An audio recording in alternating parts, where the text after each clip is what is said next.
Esto es Eni con Más, con Eni Pichardo. Hola, ¿qué tal? Gracias por su sintonía en esta nueva edición. Hoy les tengo un informe muy especial, una entrevista exclusiva que les realizó Jay Fonseca del programa Cuarto Poder en Guapa Televisión a la exfiscal Betsaida Quiñones, quien llevaba el caso por el asesinato del trapero Kevin Fred en Puerto Rico. La exfiscal hizo declaraciones impactantes que me dejaron con la boca abierta. Pero antes de comenzar, como siempre, me gustaría invitarlos a que hagan clic en el icono de me gusta y a que compartan este video. También a que se suscriban a este canal en YouTube. Como saben, la licenciada Betsaida Quiñones renunció a su cargo de fiscal en el Departamento de Justicia de Puerto Rico el viernes pasado. Su dimisión entró en efecto el sábado y fue aceptada por el gobernador Pedro Pierluisi. Todo sucedió después de que fuera sometida a una investigación por las alegaciones que hizo de que el caso por el asesinato del trapero Kevin Fred y otros que llevaba fueron congelados por orden de la ex jefa de fiscales Olga Castellón y la entonces secretaria de Justicia Wanda Vázquez. Las denuncias de Quiñones fueron referidas al panel del fiscal especial independiente por el secretario de Justicia Domingo Emanueli por conflicto de intereses. Pero en la investigación del FEI se concluyó que no existen pruebas para sostener que Wanda Vázquez y Olga Castellón, en efecto, ordenaron frenar esas investigaciones criminales. Para llegar a esta conclusión, la ex jueza Crisanta González Seda del FEI entrevistó personalmente a Wanda Vázquez, mientras que Olga Castellón contestó preguntas a través de un interrogatorio escrito. Además, compareció ante ella el ex-manager de Osuna, Vicente Saavedra, y se realizaron 16 declaraciones juradas.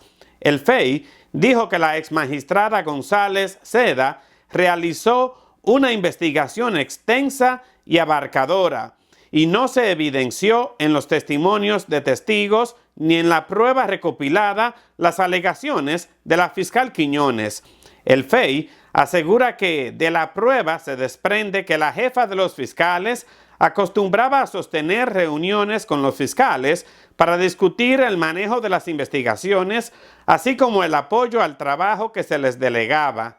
Aún así, la exfiscal Betsaida Quiñones insiste en que las investigaciones en el caso de Kevin Fred y en otros que llevaba sí fueron paralizadas por orden de sus superiores. La fiscal también condenó las conclusiones de la investigación del FEI y en una entrevista exclusiva para el programa Cuarto Poder de Guapa Televisión, la licenciada reveló si existe corrupción en el Departamento de Justicia de Puerto Rico. Acá les dejo la entrevista que le hizo Jay Fonseca. ¿Por qué hablar? Tú sabías que iba a haber un riesgo, sabías que te iba a echar en contra mucha gente y que los procesos legales iban a empezar a proceder en tu contra. ¿Por qué hablar? Bueno, Jay, yo te explico. Cuando yo entré al Departamento de Justicia, yo entré con unas ideas bien establecidas en lo que yo quería obtener del Departamento de Justicia y lo que yo quería hacer en el Departamento de Justicia. Para mí la justicia no es una simple palabra. Para mí son una serie de actuaciones que se tienen que llevar a cabo para que se haga justicia. Y yo entré con esta ilusión de que yo iba a hacer algo por este país y porque este país mejorara. Que realmente cuando me topo con la situación que me topé de los dos casos que me paralizaron, que me reitero que esos casos fueron paralizados por la entonces jefa de fiscales Olga Castellón y por la entonces secretaria de Justicia Wanda Vázquez, pues me chocó a mí como fiscal que esas cosas estuvieran pasando en un Departamento de Justicia, porque para mí el Departamento de Justicia debe ser una de las entidades más transparentes que debe tener un país.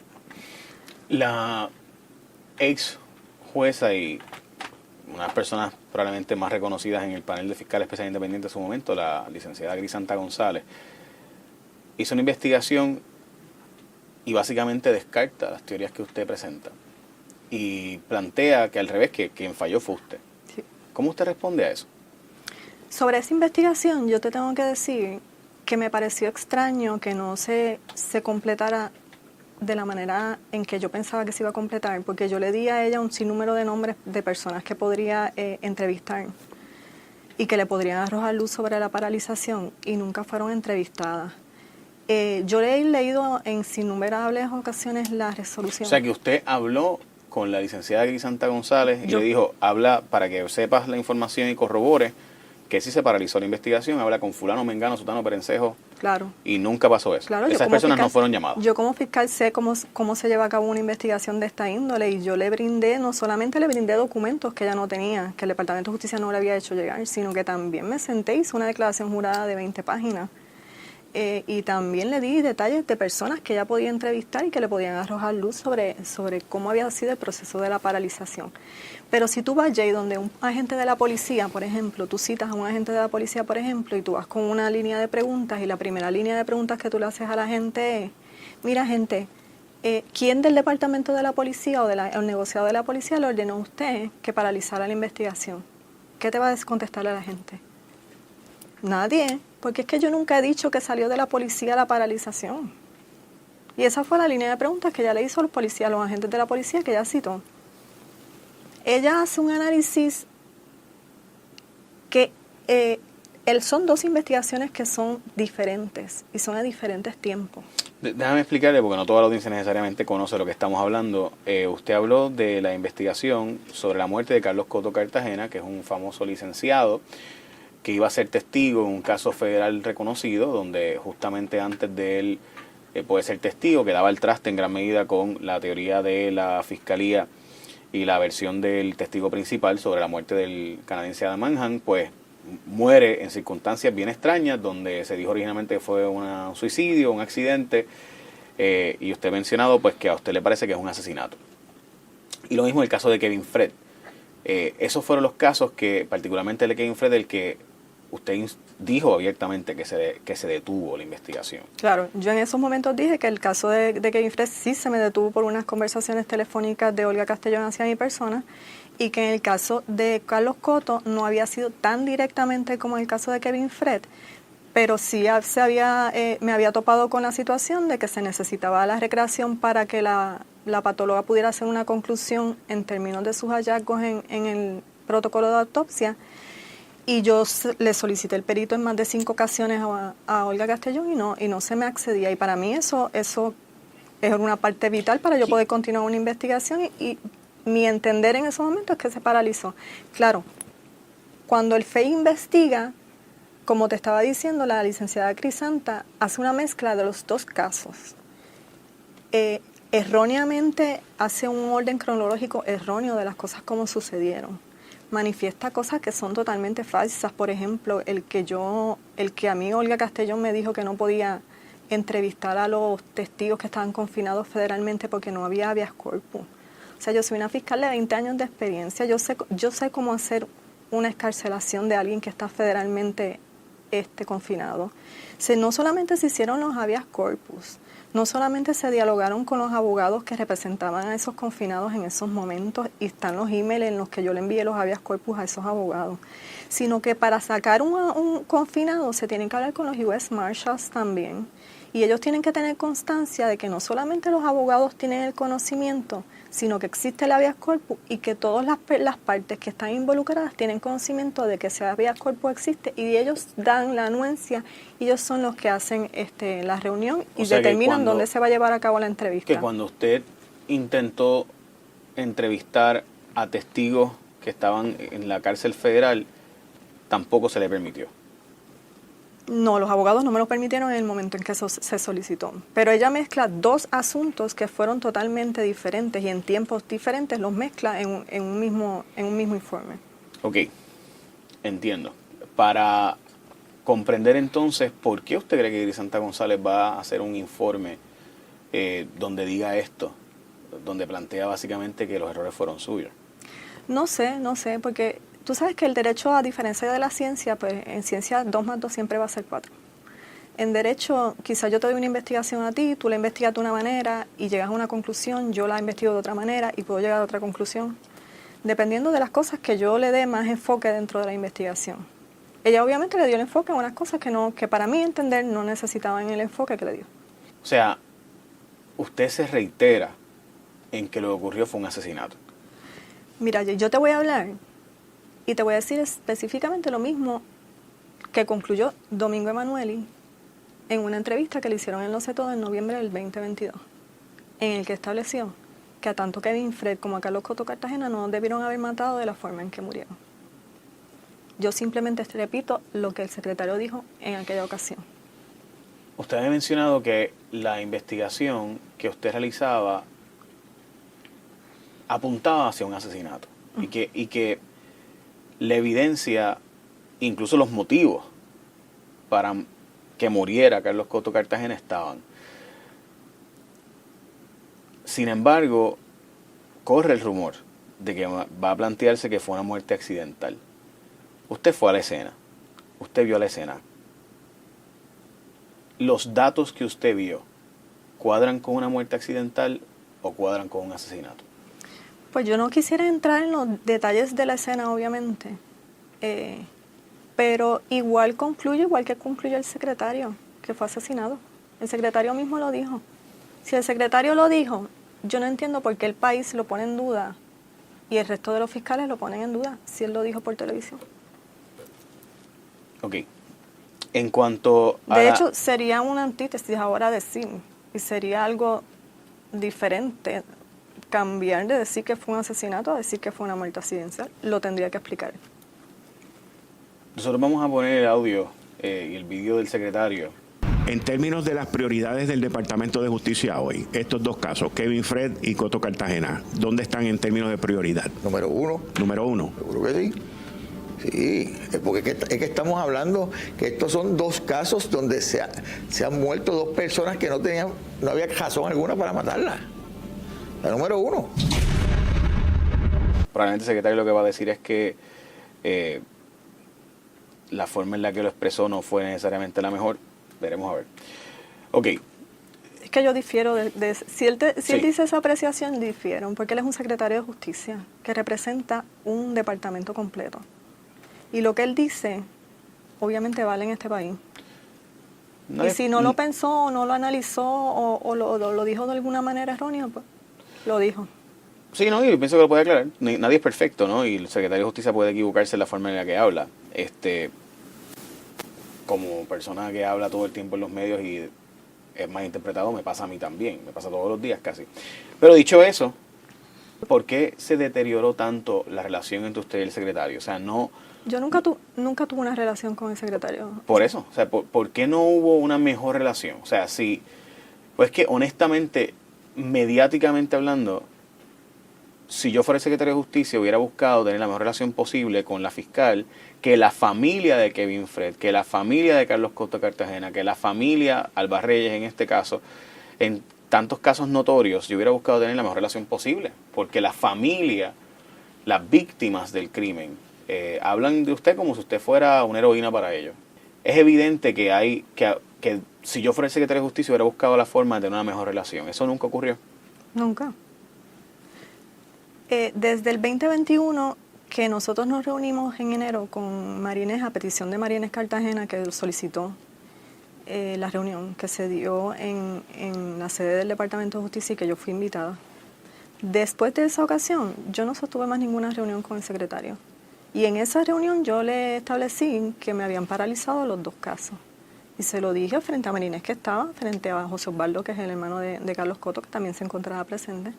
Le manifesté que había surgido la paralización de los dos casos. Y le expliqué en esos momentos. Él no se tomó ningún tipo de... Más allá de lo que yo le dije, nunca me citó para otra reunión. Nunca la jefa de fiscales actuales me ha citado para ninguna reunión, para yo explicarle los casos. Nada. ¿De verdad no hubo un intento por tener una mejor relación? Nunca. Nunca hubo un intento ni siquiera de citarme para ir allí a explicarle el contenido de lo que yo tenía en el sumario fiscal. ¿Y usted trató alguna vez de comunicarse con ellos? No tampoco. Yo creo que eso debe venir del Departamento de Justicia hacia...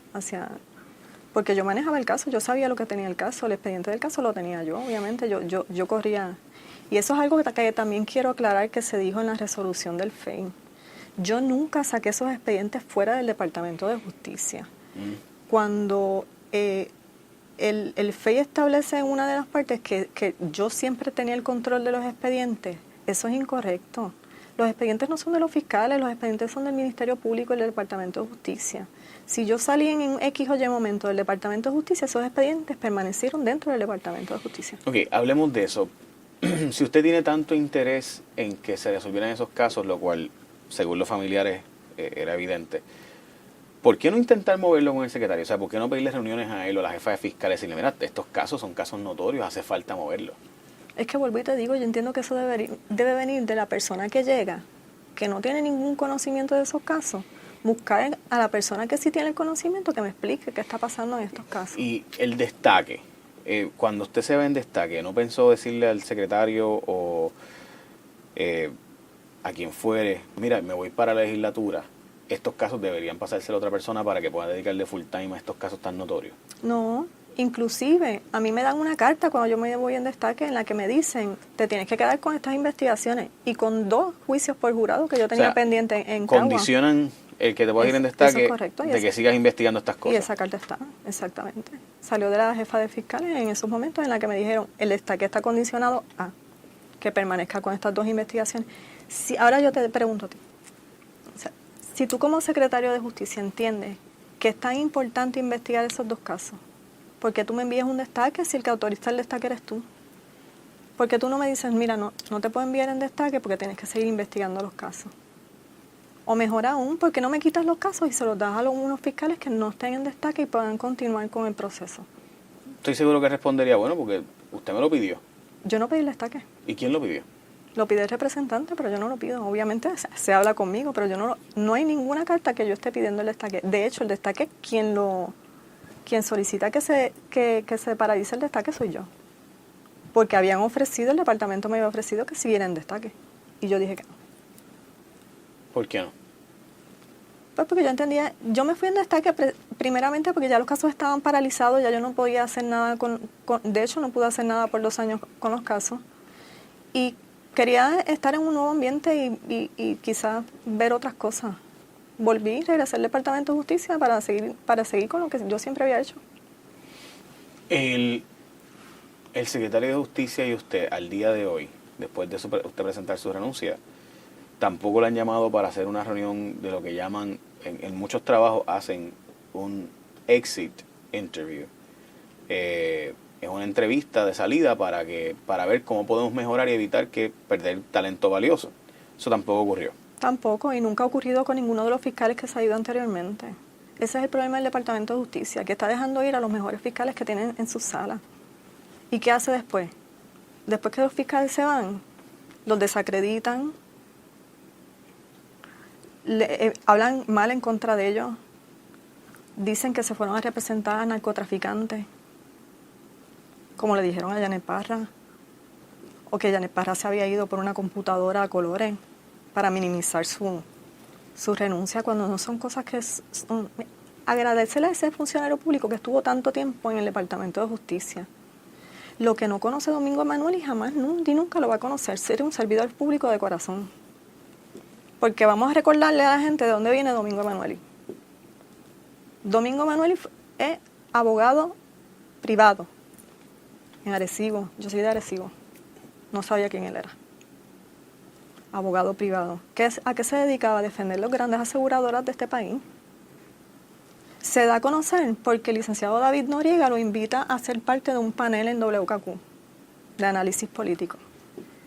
Y gracias al licenciado David Noriega es que él entra en el foro público y se da a conocer. ¿Ha sido funcionario público en este país? No, lo que lleva son ¿cuánto? 2 años como funcionario público. ¿Ha hecho algo a favor de las víctimas de este país? No. Entonces me envía una carta y hace un comunicado de prensa diciendo que no hubo una transición. Que yo me fui abruptamente y pero ¿qué transición va a haber? Nunca se hace una transición de caso a caso. ¿Con quién yo iba a hacer la transición? ¿Con él, que nunca ha hablado conmigo? ¿Con la jefa de fiscales, que tampoco nunca me ha reunido para ver nada del caso? ¿Qué transición se hizo en el caso de Coto Cartagena?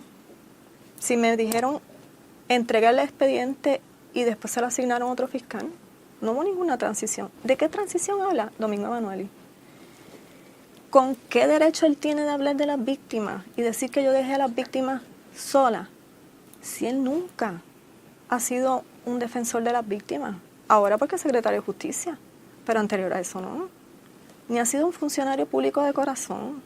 O sea, yo le he dedicado a este país 21 años. Janet Parra le dedicó 20 y pico de años más. Marian Santini le dedicó una cantidad de años. Wanda Casiano también le ha dedicado una cantidad. Son fiscales que se han ido, que el sistema los ha dejado ir. Y la justicia invierte en convertir a ese fiscal en lo que fueron y los deja ir. ¿El gobernador aceptó su renuncia? Sí. O sea, que el gobernador aceptó su renuncia sin, de nuevo, pedirle que hablara con él. Usted ha usado... Es que honestamente a mí eso no me... Porque yo puedo tener diferencias con quien sea. Y las he tenido. Pero intento, antes de que la persona tome las decisiones que vaya a tomar, que hable conmigo. Me diga, me gustaría que mejoraras esto, qué cosas yo puedo mejorar. Y yo quisiera que se hubiese dado ese diálogo porque yo hubiese interactuado y dicho muchas cosas que se pueden hacer dentro del Departamento de Justicia para mejorar el Departamento de Justicia. No, y para que el recurso humano esté conteste con el trabajo, porque tú necesitas que el fiscal esté con Claro. deseos de trabajar ahí. Y te tengo que decir que nosotros como fiscales, y me incluyo todavía porque todavía estoy en la transición, nosotros somos unos empleados que no tenemos horario de entrada ni de salida. Ujú. A nosotros no se nos compensan ni horas extra ni tiempo compensatorio. Yo supe estar en escena 16 horas de pie y el departamento compensarme 7.5 horas. Y al otro día seguir trabajando normal. Yo he estado 24 horas y a veces 48 horas si se te esclarece un caso, dedicándoselo al caso para poder radicar el caso a tiempo. Son cosas que... Entonces, ¿qué haces con el fiscal? Le das un doble ponche. Como si fuera un empleado exento, porque para unas cosas eran exentos, para otras cosas no eran exentos. El departamento nunca ha definido el concepto de exento o no exento. Llegas tarde un minuto, te descuentan un minuto. Es que como fiscal uno tiene que trabajar con los perjudicados, entiéndase las víctimas, con los agentes de la policía, con el tribunal, con los abogados de defensa. O sea, es un macro que uno tiene que manejar de diferentes formas. Que obviamente algunos pues se manejan de una manera y otros se manejan de otra. Ok, entrando al caso de Kevin Fred, hay una querella ética en tu contra. Una queja. Queja que el proceso es que tú te quejas y después se convierte en querella y después pues deciden, ¿verdad? Un proceso administrativo del Tribunal Supremo para sancionarte. ¿Tú te estás defendiendo? Sobre eso yo no te quisiera hablar porque las quejas del tribunal son confidenciales, pero sí tengo mis abogados. Ok. ¿Qué pudieras decir si algo entonces de ese proceso? ¿Cómo te sentiste cuando te enteras de que el Vicente Saavedra pues va y presenta una querella o una queja? Son cosas que pasan en la vida de cualquier funcionario y en este caso un fiscal o un abogado. ¿Tú divulgaste información del expediente fiscal que era confidencial? Yo repetí la información que Domingo Emanueli había divulgado anteriormente y que Jessica Correa también habían divulgado anteriormente a lo que yo le dije. Y la evidencia está en los videos.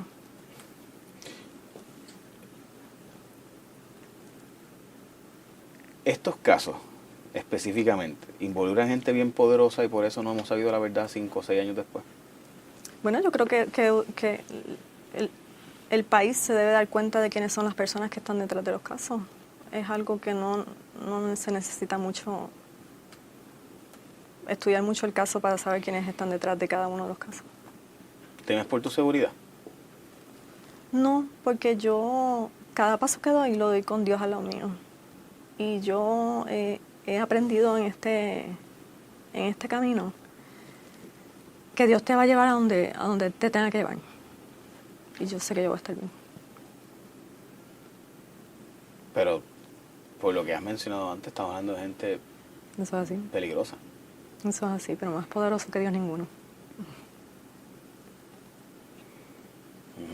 ¿Hay algún mensaje que quieras llevarle a la audiencia?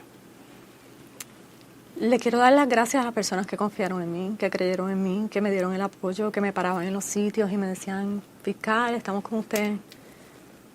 Fueron palabras que sí, que sentí y que me ayudaron en esos momentos. No es un proceso fácil de llevar. Pero entiendo que le tenía que poner un punto final. Fueron muchas cosas que el Departamento de Justicia me estaba atacando y me estaba haciendo. Fueron represalias que tomaron contra mí por yo decir simplemente la verdad y que me sostengo en que es la verdad. Y si no estuviera diciendo la verdad, no estuviera perdiendo lo que estoy perdiendo. Son 21 años de carrera que yo estuve en el Departamento de Justicia, no fueron 2 ni 5 años. Y las represalias iban desde... Yo estuve 41 semanas de turno nocturno. ¿Cuántas semanas trae un año? 52. Yo estuve casi un año de turno nocturno. Después de hacer las denuncias. En el proceso de hacer las denuncias y después de hacer las denuncias. Todos los fines de semana que había un día feriado, yo lo tenía que hacer de turno nocturno. Y equivalía a un día de feriado que obviamente yo no podía coger ni compartir con mi familia, que no es de aquí, del área metropolitana. Los cambios de turno, la investigación de momento que surge, porque es que el Departamento de Justicia cogió la resolución de Crisanta González como si fuera lo máximo. Hay diferentes opiniones sobre un asunto. Entonces se dejaron llevar y le dieron tanta credibilidad a la resolución que hizo el FEI, cuando el FEI aquí está desacreditado. Pero en esos momentos, para todo el mundo, resultó que el FEI era lo mejor. Bueno, Crisanta González tiene buena reputación en el país. Yo en eso no entro. Yo en personalismo no entro. Yo no la conozco, la conocí a raíz de la... Podrá ser... Investigación. A través de la investigación. Podrá ser excelente investigadora, pero que se le quedaron cosas por investigar y atar en la investigación, claro. Por ejemplo, dijo que yo había manifestado que habían unas confidencias en la policía y que ella le dijeron que no hay confidencia. ¿Hay confidencia? Las confidencias existen. Hay confidentes. Yo he hablado con confidentes. La policía ha hablado con confidentes. Y eso sí existe. Que ella no se haya preocupado por ir más allá y buscar esa información y verificar si era correcto o no, pues, pero decir en un informe que no lo hay, cuando lo hay, es incorrecto. ¿Qué otras cosas falló ese informe?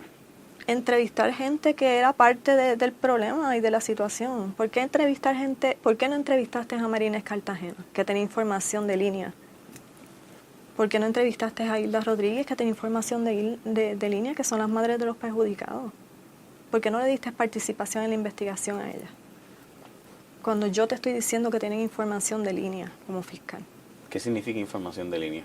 Bueno, por ejemplo, Marinés te ha narrado a ti en un programa que mientras ella estuvo con Wanda Vázquez hablando, ella le da la información de que yo iba a entrevistar a Aurea Vázquez con un habeas corpus. Ella vivió ese momento con Wanda Vázquez. Ella te lo narró a ti. Yo no estaba en ese momento. Yo recibo la llamada luego que Marinés sale y me dicen que no puedo entrevistar a Aurea Vázquez.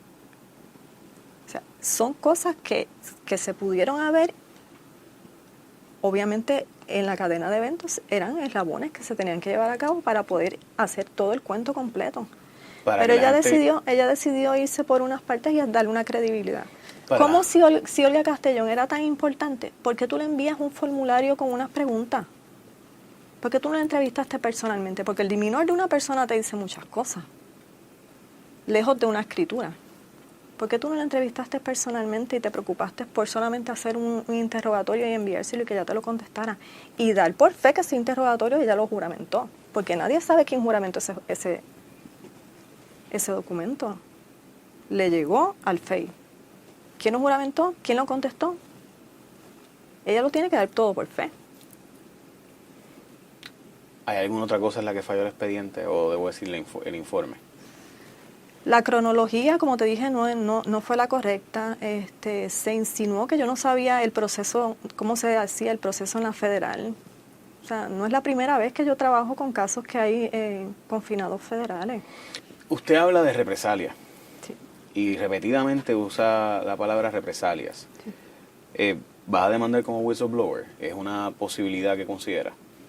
Sí, tengo mis abogados que no son los mismos abogados que contestaron la queja o la querella administrativa que se está investigando alegadamente en el Departamento de Justicia.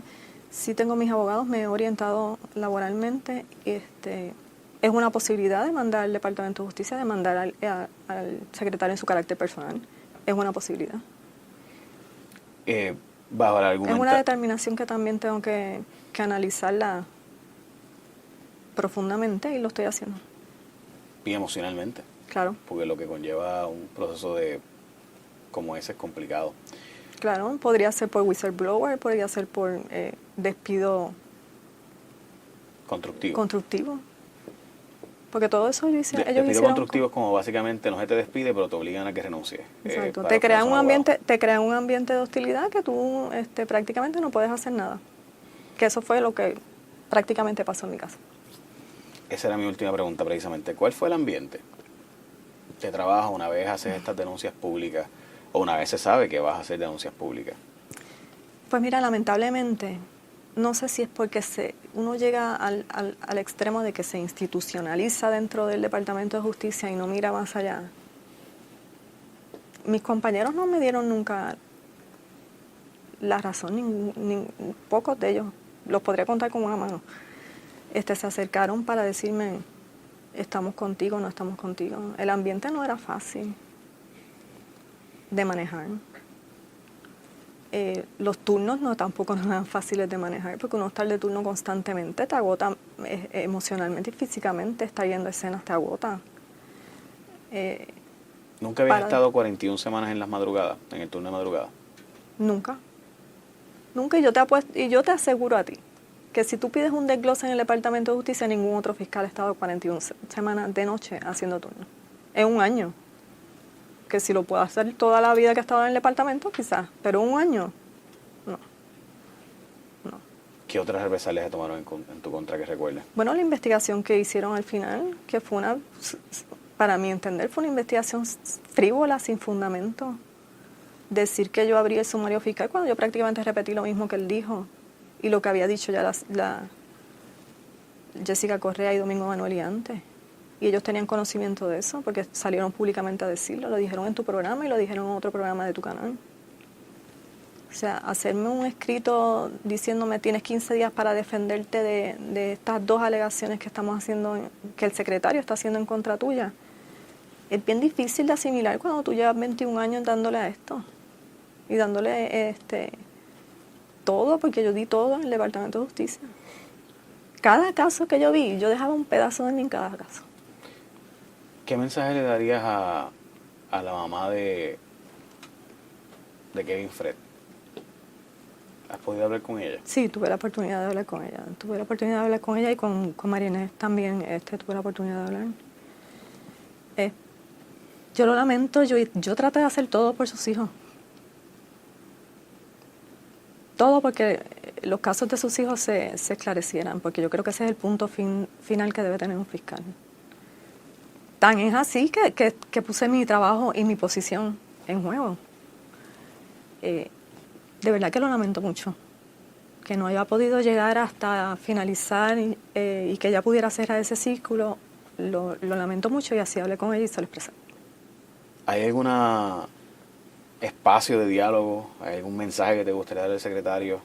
De mi parte, ninguno. Pero es una pena en lo que se ha convertido el Departamento de Justicia en estos momentos, porque el Departamento de Justicia no es Domingo Emanueli, ni es Jessica Correa, ni era Wanda Vázquez, ni era Sánchez Betances, ni era César Miranda. El Departamento de Justicia es un conglomerado de empleados que va día a día allí a poner su esfuerzo para que ese aparato funcione. Y tú tienes ahora mismo a la empleomanía en su peor momento. Porque tú vas al Departamento de Justicia y hablas con la mitad de los empleados y la mitad de los empleados están bien descontentos con las funciones de Domingo Emanueli. Yo creo que él debería buscar por qué el descontento de los empleados. y trataría de hacer que el ambiente en el departamento fuera mejor. Y sacarse del lado a las personas que no le convienen. Pero no lo va a hacer. Si no lo ha hecho hasta ahora, no lo va a hacer. Tiene mucha gente que no le conviene tener cerca. Demasiada gente que tiene alrededor que no le conviene tener cerca. ¿Puedes decir nombre? No, son las personas cercanas a él. Él sabe. Él sabe cuáles son las personas que están cercanas a él, que no le están dando los mejores consejos, que lo están llevando donde él está ahora mismo. Y vuelvo y te repito, el Departamento de Justicia no es él. No es él. Cuando él se vaya del departamento, el departamento va a seguir siendo el Departamento de Justicia. Pero tú tienes que dejar un legado en todo esto.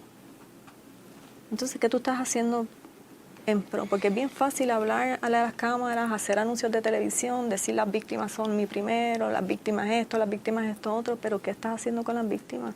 Si uno de mis últimos casos de asesinato, y te lo voy a narrar tal y como yo lo viví, era una menor de 9 años de edad que presenció la muerte de su señora madre. A esa menor el Departamento de Justicia no le dio nada de ayuda. Nada. La niña tenía un problema de vista, quien le consiguió los espejuelos fue esta servidora a través del esposo de la ex fiscal Wanda Casiano. Esa niña no tenía ropa que ponerse. Quienes hicimos el pote, por decirlo así, para comprarle ropa a esa niña, fueron los agentes de la policía de Puerto Rico y esta servidora. En el entierro, esa niña, de la mamá de esa niña no había ni una flor. Porque el que crea que en este país no hay pobreza, está bien equivocado. Hay gente que es bien pobre. No tenía ni una flor. Las flores de ese funeral las puse yo. Entonces el Departamento de Justicia tiene un de estos de víctimas y testigos que te garantiza que le van a dar una cantidad de dinero a las víctimas para un funeral. 1 mes, 2 meses esperando que le hagan el único pago que le va a hacer el Departamento de Justicia, la única ayuda que le va a hacer el Departamento de Justicia. Entonces tú miras en el entorno y tú dices, esto no puede ser un Departamento de Justicia que opere a favor de la ciudadanía porque están enajenados de una parte vital. El pueblo tiene necesidad, pero también tiene necesidad de que sus principales agencias de seguridad sean transparentes.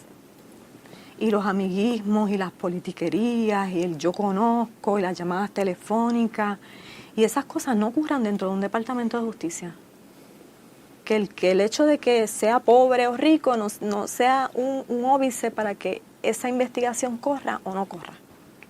Yo sí creo que los fiscales cometen errores. Y yo estoy seguro que errores se cometieron en los procesos de investigación o que quizás no debiste haberte ido de destaque o debiste haber dicho que no, lo que fuera. Pero mi impresión es que las víctimas de esos casos te querían como fiscal. Y lo más importante del Departamento de Justicia siempre son las víctimas. Claro. Y las víctimas... Claro, yo te pongo, y para el que lo dude o el que no esté de acuerdo contigo, yo pongo a disposición todas las víctimas que yo he tenido y todas las víctimas te van a decir exactamente lo mismo, porque yo recibo todavía mensajes de texto de víctimas que yo tuve en el 2016. Todavía yo recibo mensajes de texto de personas que son agradecidas porque la ayudaste en un proceso difícil, o sea, un proceso criminal es un proceso difícil para todas las partes. Si Domingo Emanuel y Jessica Correa te llamaran para tener una conversación, ¿estarías disponible? No, el tiempo pasó, el tiempo de las conversaciones ya pasó. Ya pasó, Jane. El tiempo de decir las cosas ya también pasó. Okay. Y el departamento, como te iba diciendo, yo entiendo que tiene que ser más transparente porque ha perdido mucha credibilidad en el camino. Casos como el de Lorenzo, que de momento se entendía una cosa y se cambió literalmente a otra cosa y se le radicó al manco. No, el pueblo yo sé que no está complacido con esa investigación. Son investigaciones que ya no se le ha dado seguimiento. La muerte de Franceli. ¿Quién se cree que Franceli la mataron por un kayaking? Nadie en este país comprende que porque una fiscal la mataron por un kayaking, eso no es correcto. Entonces el Departamento de Justicia coge la primera línea, la más fácil, decide seguir esa línea y cierra el caso. Los casos no pueden ser así, las investigaciones no pueden ser así. ¿Hay corrupción en el Departamento de Justicia? Yo no te voy a contestar esa pregunta. Yo creo que el país es sabio y que el país entiende. Y que el país entiende las cosas. Y yo creo que yo dije lo que dije por unas razones válidas. ¿Crees que es por corrupción o es por incapacidad? No voy a entrar tampoco en esa contestación, pero yo creo que el país es sabio y conoce. Y se da cuenta de las cosas. Y se da cuenta de lo que está pasando. Y yo entiendo que... Por eso te digo que el secretario debería ser una persona más empática con las víctimas. Y con los mismos funcionarios que trabajan dentro del Departamento de Justicia, que son los que trabajan día a día y con los que ponen a correr la mobiliaria completa del Departamento de Justicia. Y no dejar que se vaya tanto talento del departamento. Gracias a Jay Fonseca y a su equipo por permitirme utilizar esta entrevista, traerles a ustedes las declaraciones exclusivas que le hizo la exfiscal Betsaida Quiñones a menos de una semana de su renuncia. Recordemos que Kevin Fred fue asesinado a tiros el 10 de enero de 2019.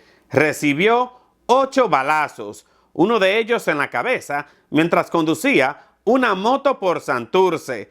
Como he informado antes, meses atrás, las autoridades reactivaron el caso y los investigadores hasta acudieron a la escena del crimen tras recibir nuevas pistas. La exfiscal Quiñones dijo que su muerte podría haber sido un asesinato por encargo, y la madre de Kevin Fred insiste en que los responsables son Osuna y Vicente Saavedra. Y a pesar del tiempo, el caso de Kevin Fred aún queda sin resolver. Yo acá en Eni con Más estaré pendiente de esta investigación, trayéndoles toda la información conforme vaya saliendo.